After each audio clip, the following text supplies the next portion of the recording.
We've got breaking news out of Paris, where USA men's basketball is headed to the gold medal game for the 5th straight Olympics after taking down Serbia 95-91 in the semifinals. It wasn't easy, though. The United States, they trailed after the first, the second, and the third quarter before storming back to win the game. Steph Curry was on another level for United States, finishing with an Olympic career high 36 points on 9 of 14 from beyond the arc. LeBron James recorded the 4th triple-double in Olympic history and the first since Luka Doncic did it in 2020, tallying 16 points, 12 rebounds, and 10 assists. Team USA will play Victor Wembanyama and host country France in the final on Saturday afternoon at 3:30 p.m. Eastern. Ashley, Nicole Moss, and Bill Reiter joining us now. You guys can just have a breath of relief right now. That was very stressful. How are you feeling? I know the emotions were definitely high when we were just watching that game together. Listen, we were watching it upstairs in the newsroom. Everybody, it was like one giant watch party. We were screaming, we were yelling. It looked bad there, Jenny, for most of that game. The last 3 minutes was a game changer. Once Jokic started to get into a little bit more foul trouble, you saw Serbia be a little bit more cautious with how they utilized him on the floor. But it was close. It was a lot closer for comfort than I think a lot of people anticipated going into this matchup. If you look at the odds, the Team USA were favored by, I believe, 14.5. It did not go that way. There is a rumor, Bill and I were talking about this on Beyond the Arc, that the Serbians have a reputation of playing chess, not checkers. They like to let you think they're not as good as they actually are early on into the Olympics, and then they flip the switch.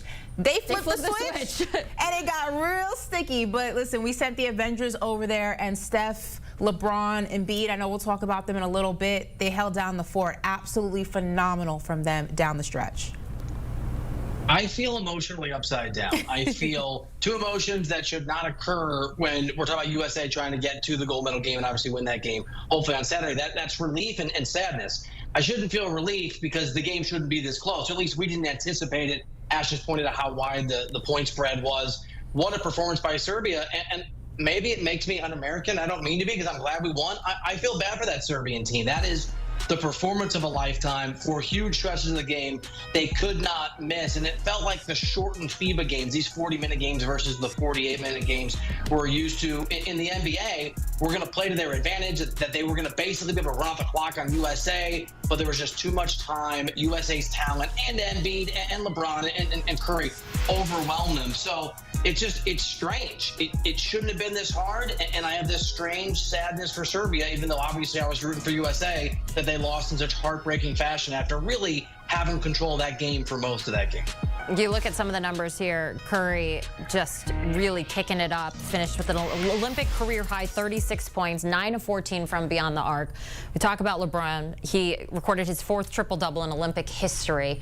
How did you guys see him and those players actually flip the switch at the end? Where did you see the difference in that? I mean, Steph was our most reliable player, I feel like, throughout the entirety of this game, right? He was active in the first quarter. 14 of the 20 points that Team USA scored in that first quarter belonged to Steph Curry, and then half of the points Team USA had at halftime belonged to Steph Curry. So he was the most common denominator in this game. But I think you saw in spurts, LeBron James specifically, realizing Steph needed some help. And LeBron has this phenomenal ability, which just speaks to his longevity, his IQ for the game, to go ahead and figure out where he can implement himself to make that happen. And Joel Embiid, for everything that people have been saying about him, from the unwarm welcome that the French have been giving him since he arrived in Paris, he showed up and he showed out. Those three right there are the reason why Team USA is going for the gold against France. Kevin Durant obviously hit some really big shots. Devin Booker was great. When we talk about the common denominator, and speaking to Bill's point,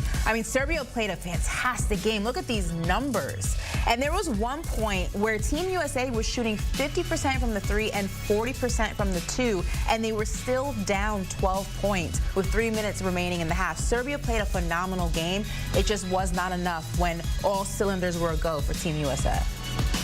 Yeah, co-sign Ash on everything you just said. And I'll just add, there was a moment there, and I think it speaks to the strategy that really helped USA at the end, where LeBron was just banging into Jokic again and again and again. Jokic played all of the minutes. We talked on Beyond the Arc about the fact that in the last game, even though Serbia got dominated by USA, they were even when their star player, and I think the best player on earth, was on the floor. And you could see him start to get tired at the end. And I think some of that was Joel Embiid at times, other guys at times, but LeBron with it looks new to me, the flecks of gray and the beard and the hair, because you forget this guy's almost 40. He plays like he's 23. And the physicality that he showed, especially against Nikola Jokic toward the end of the game, wearing him down, sacrificing his almost 40-year-old body to just punish Jokic and really try to sap him of his energy and his strength. And that is the energy and the strength of that Serbian team. That's another big thing. And I think it represents a nice tactical decision by Steve Kerr. I'm not sure they were all tactically sound, but that one was great.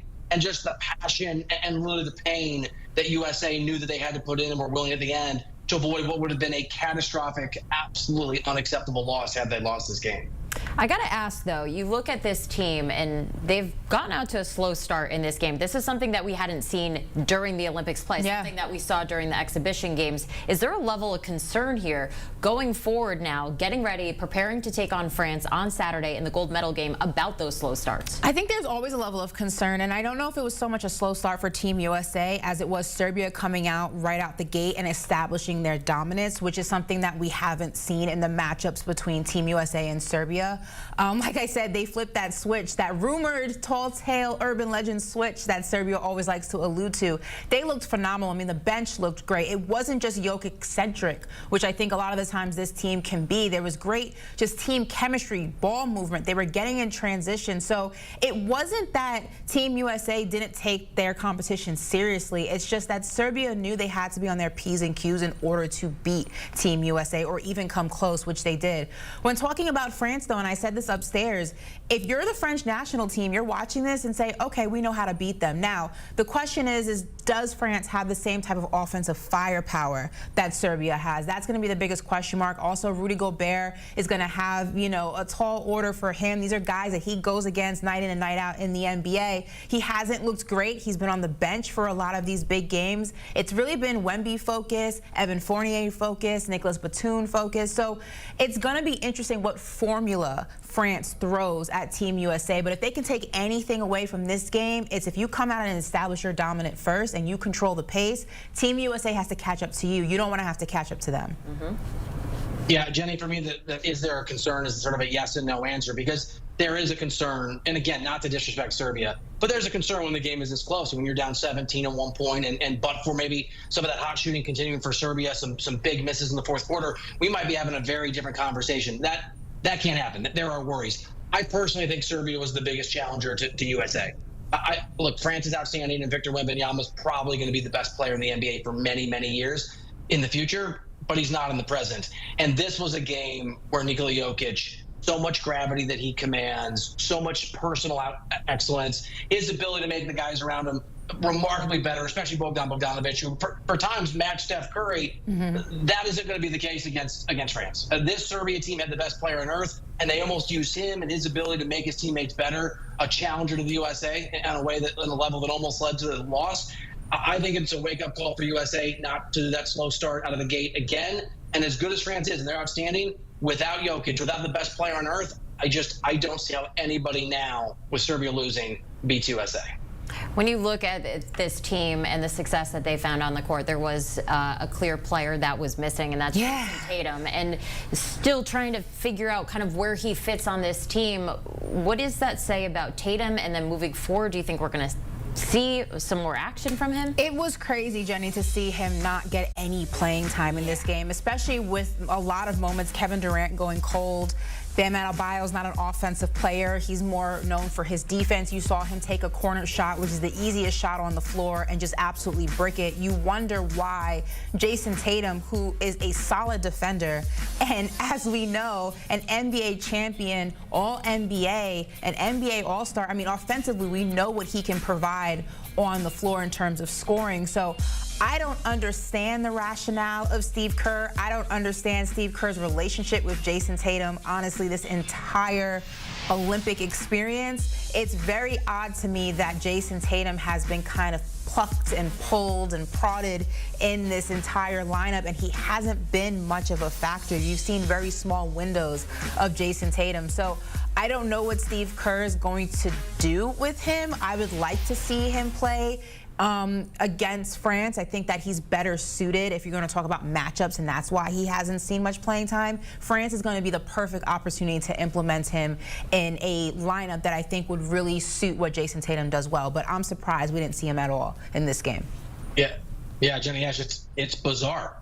I mean, I don't have a good explanation. Now, if you want to be charitable to Steve Kerr, and I think I'm stretching here in the attempt to be charitable, maybe you can make the argument that some of the minutes that Tatum would take would be Embiid minutes where you'd move Embiid out and you'd put maybe AD at the 5 or bring in Bam. And Embiid was playing so sensationally the entire game that it in theory altered his rotations. But I think the fact is that we've had this conversation about Tatum earlier in this Olympic run, and it was an academic exercise because it was interesting and Tatum didn't play before and it was a big story, but it didn't matter. USA dominated. It mattered here. It almost mattered in a very significant way.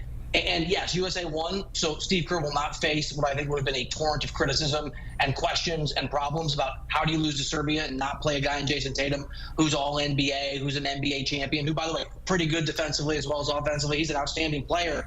And I think probably what you're going to see is Tatum getting some of those limited minutes we saw after the initial controversy. But I think Steve Kerr is very lucky, not just the fact that they're advancing, but it's a great question, Jenny. And had USA lost, this becomes, I think, a huge indictment, fair or not fair, on Steve Kerr and his judgment and his coaching of this team. Came back at the end to get the win there. Now going on to that gold medal game, looking for their 5th straight gold medal.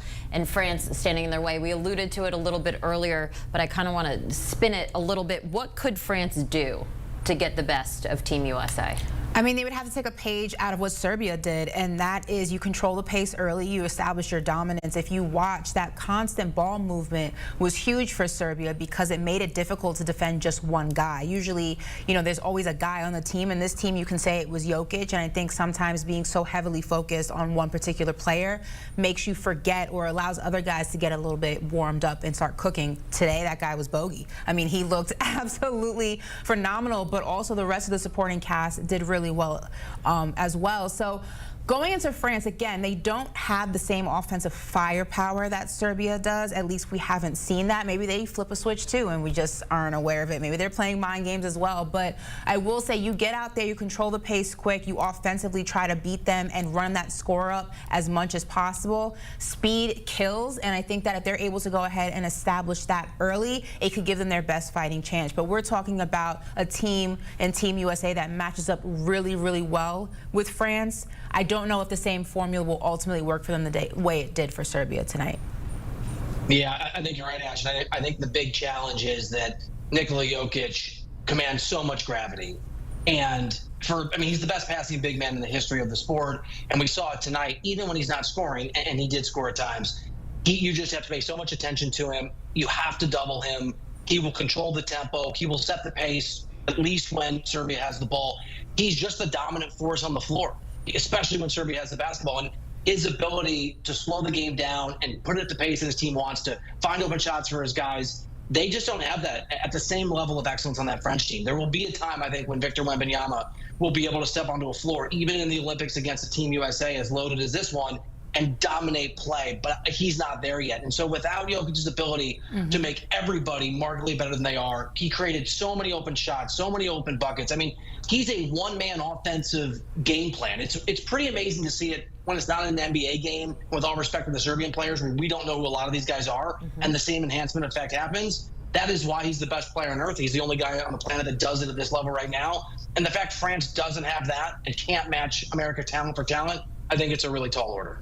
A sigh of relief for Team USA. For sure. As they go on, beating Serbia, going to that gold medal game. Ashley, Nicole Moss, Bill Reiter, thanks for joining us.